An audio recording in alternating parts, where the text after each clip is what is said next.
चलिए आज बात करते हैं उस एक दिन की जिस दिन डायनासोर की 16 करोड़ साल पुरानी बादशाहत हमेशा के लिए खत्म हो गई। और ये कोई फिल्म की कहानी नहीं है, ये असली कहानी है, मिनट दर मिनट वैज्ञानिक सबूतों के आधार पर कि उस आखिरी दिन असल में हुआ क्या था। तो चलते हैं टाइम में पीछे, करीब 6.5 करोड़ साल पहले। डायनासोर के लिए ये एक बिल्कुल नॉर्मल सा दिन था। कोई शिकार कर रहा था, कोई अपने बच्चों के साथ खेल रहा था। उन्हें क्या पता था कि ये उनकी जिंदगी की आखिरी सुबह होने वाली है। तो सबसे पहले ये समझना जरूरी है कि उस वक्त दुनिया कैसी थी। एक ऐसी दुनिया जहां सिर्फ और सिर्फ डायनासोर का राज था। डायनासोर ने इस धरती पर 1-2 साल नहीं बल्कि पूरे 16 करोड़ साल तक राज किया। मतलब इतना लंबा समय कि हम ठीक से अंदाजा भी नहीं लगा सकते। और ये जो तुलना है ना, ये तो दिमाग हिला देती है। एक तरफ डायनासोर का 16 करोड़ साल का राज और दूसरी तरफ हम इंसान, जिन्हें यहां सिर्फ 3 लाख साल हुए हैं। सोचिए, वो हमसे करीब करीब 500 गुना ज्यादा समय तक इस धरती के राजा थे। और क्या कमाल की दुनिया थी उनकी। एक तरफ था टी-रेक्स जिसके दांत 30 सेंटीमीटर लंबे होते थे, तो दूसरी तरफ 4 मंजिला इमारत जितना ऊंचा ब्रैकियोसॉरस। ट्राइसेराटॉप्स अपने 3 सींगों से अपने परिवार की रक्षा करते थे और आसमान पर टेरोडैक्टिल्स का कब्जा था। और हम कहाँ थे? हमारे पूर्वज छोटे चूहे जैसे जानवर थे जो डायनासोर के डर से छिपकर अपनी जिंदगी गुजारते थे। ये धरती सच में उनकी थी। लेकिन फिर आया कयामत का वो दिन, एक ऐसी तबाही जो अंतरिक्ष से आ रही थी। उस दिन कुछ डायनासोर ने यूं ही आसमान की तरफ देखा होगा और उन्हें एक चमकती हुई चीज दिखी जो बहुत बहुत तेजी से धरती की तरफ बढ़ रही थी। वो कोई मामूली चीज नहीं थी, वो था 10 किलोमीटर चौड़ा एक एस्टेरॉयड जो 72,000 किलोमीटर प्रति घंटे की रफ्तार से वायुमंडल में घुस चुका था। अब वो आग का एक विशाल गोला बन गया था। पर कोई आवाज नहीं, अभी तक कुछ नहीं, क्योंकि वो चीज आवाज की रफ्तार से भी कहीं ज्यादा तेज थी। सोचिए, बस एक अजीब भयानक खामोशी और फिर इम्पैक्ट। वो एस्टेरॉयड आज के मैक्सिको के पास धरती से टकराया।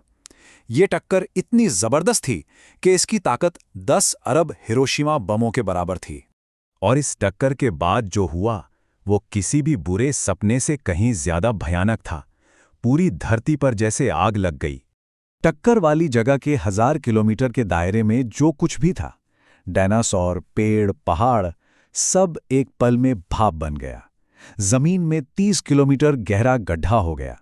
समंदर में 300 मीटर ऊंची सुनामी की लहरें उठीं और आसमान से जलते हुए मलबे की बारिश होने लगी जिसने दुनिया भर के जंगलों में आग लगा दी।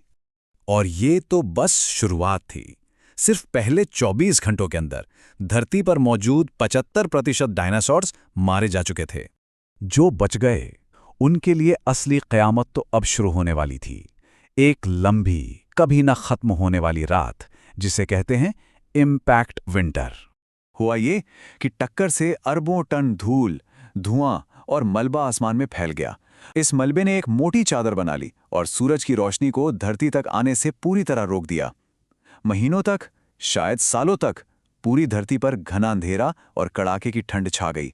और यहीं से पूरी फूड चेन ताश के पत्तों की तरह ढह गई। देखिए, सूरज की रोशनी नहीं तो पेड़ पौधे नहीं, वो सब मर गए। जब पौधे खत्म हो गए तो उन्हें खाने वाले शाकाहारी डायनासोर भूखे मरने लगे।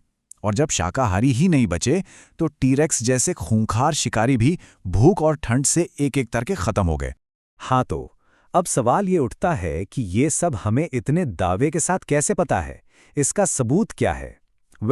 ये कहानी एक जासूसी कहानी की तरह है जहां सुराग धीरे धीरे मिलते गए। पहला बड़ा सुराग 1980 में मिला। वैज्ञानिकों को दुनिया भर में चट्टानों की एक परत में इरिडियम नाम का एलिमेंट मिला। ये धरती पर बहुत कम मिलता है, पर एस्टेरॉइड्स में खूब होता है। फिर 1990 में मैक्सिको में 180 किलोमीटर चौड़ा चिक्सुलूप क्रेटर मिला। मतलब क्राइम सीन मिल गया। और 2019 में तो कमाल ही हो गया। टेनिस नाम की एक जगह पर ऐसे जीवाश्म मिले जो उसी दिन मारे गए थे। ये तो सीधा सबूत था। वैसे एक और थ्योरी भी है। कुछ साइंटिस्ट मानते हैं कि उस समय भारत के डेक्कन ट्रैप्स में बहुत सारे ज्वालामुखी फट रहे थे, जिससे मौसम पहले से ही खराब हो रहा था और डायनासोर कमजोर हो रहे थे। उनके हिसाब से एस्टेरॉयड बस आखिरी चोट थी, लेकिन ज्यादातर सबूत इसी तरफ इशारा करते हैं कि वो एस्टेरॉयड ही असली विलन था। तो एक तरह से डायनासोर का अंत हमारी यानी इंसानों की कहानी की शुरुआत थी। उनकी तबाही ने हम जैसे छोटे जानवरों को आगे बढ़ने का मौका दिया। लेकिन रुकिए, कहानी में एक जबरदस्त ट्विस्ट है। क्या आप जानते हैं कि सारे डायनासोर उस दिन नहीं मरे थे, कुछ बच गए थे। कौन? कोई आइडिया है? सोचिए जरा, कौन बच सकता था ऐसी तबाही में? पक्षी। जी हां, आज के जो पक्षी हैं वो असल में जिंदा डायनासोर हैं। कुछ छोटे पंखों वाले डायनासोर उस तबाही से बच निकले। कैसे? उनका छोटा साइज, उड़ने की काबिलियत और बीज और कीड़े खाने की आदत, ये सब उनके काम आया। जब बड़े बड़े जानवर भूखे मर रहे थे, ये छोटे सर्वाइवर्स अंधेरे में भी जैसे तैसे अपना गुजारा कर पाए। तो अगली बार जब कोई कबूतर या चिड़िया दिखे तो याद रखिएगा, आप एक असली डायनासोर को देख रहे हैं। तो सोचिए, डायनासोर ने 16 करोड़ साल तक राज किया, लेकिन सिर्फ एक दिन, सिर्फ एक घटना ने सब कुछ बदल दिया। उनकी कहानी हमें ये याद दिलाती है कि इस धरती पर कोई कितना भी ताकतवर क्यों ना हो, हमेशा के लिए नहीं होता। तो सवाल यह है कि उनकी कहानी हमारे अपने भविष्य के बारे में क्या कहती है। इस पर सोचिएगा जरूर।